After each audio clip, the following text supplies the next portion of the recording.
What is the real reason behind Russia-Ukraine war?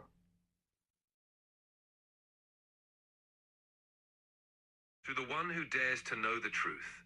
What you've been told about the Russia-Ukraine war is a story made for headlines, not for history. It's not just about territory. It's not just about NATO. It's about the deep struggle between globalist expansion, energy control, ancient bloodlines, and a last stand against the unipolar world order. The truth is layered, and nearly everything in the mainstream narrative is inversion.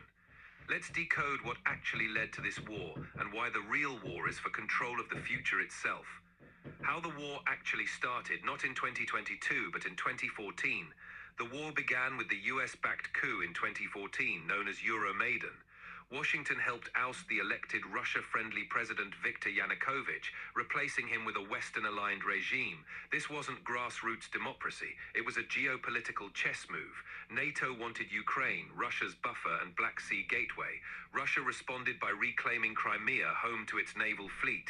Eastern Ukraine, especially Donbass, erupted in rebellion against the coup government. For 8 years, the West armed Ukraine. Russia warned. The media stayed silent. Why the war really began, the hidden triggers.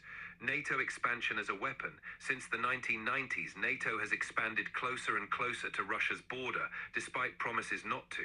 Imagine if Russia placed military bases in Mexico and Canada. That's how Moscow views NATO in Ukraine, not as defense, but encirclement. Energy wars and pipeline control. Ukraine sits on massive energy routes from Russia to Europe. The US doesn't want Europe energy dependent on Russia. The Nord Stream pipeline, sabotaged in 2022, was a symbol of Russian-German economic independence. The war breaks that alliance and forces Europe into US energy dependency. Currency and global power shifts. Russia, with China and BRICS, is challenging the petrodollar system, building an alternative to SWIFT and accumulating gold.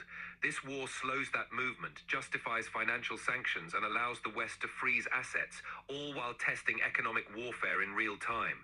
Spiritual and cultural identity war. Ukraine is ancient ground with ties to Orthodox Christianity, Slavic roots, and pre-Christian energies. Russia sees itself as protector of that legacy. The West is exporting post-national woke ideology into Ukraine to reshape it as a globalist satellite. This is as much about identity, values, and timeline hijacking as it is about bombs. Final truth, this war isn't East versus West, it's sovereignty versus system. It's a war against a world order that wants total control of energy, economics, culture, and thought. But here's the awakening. People are no longer buying the script. The fog of war is lifting.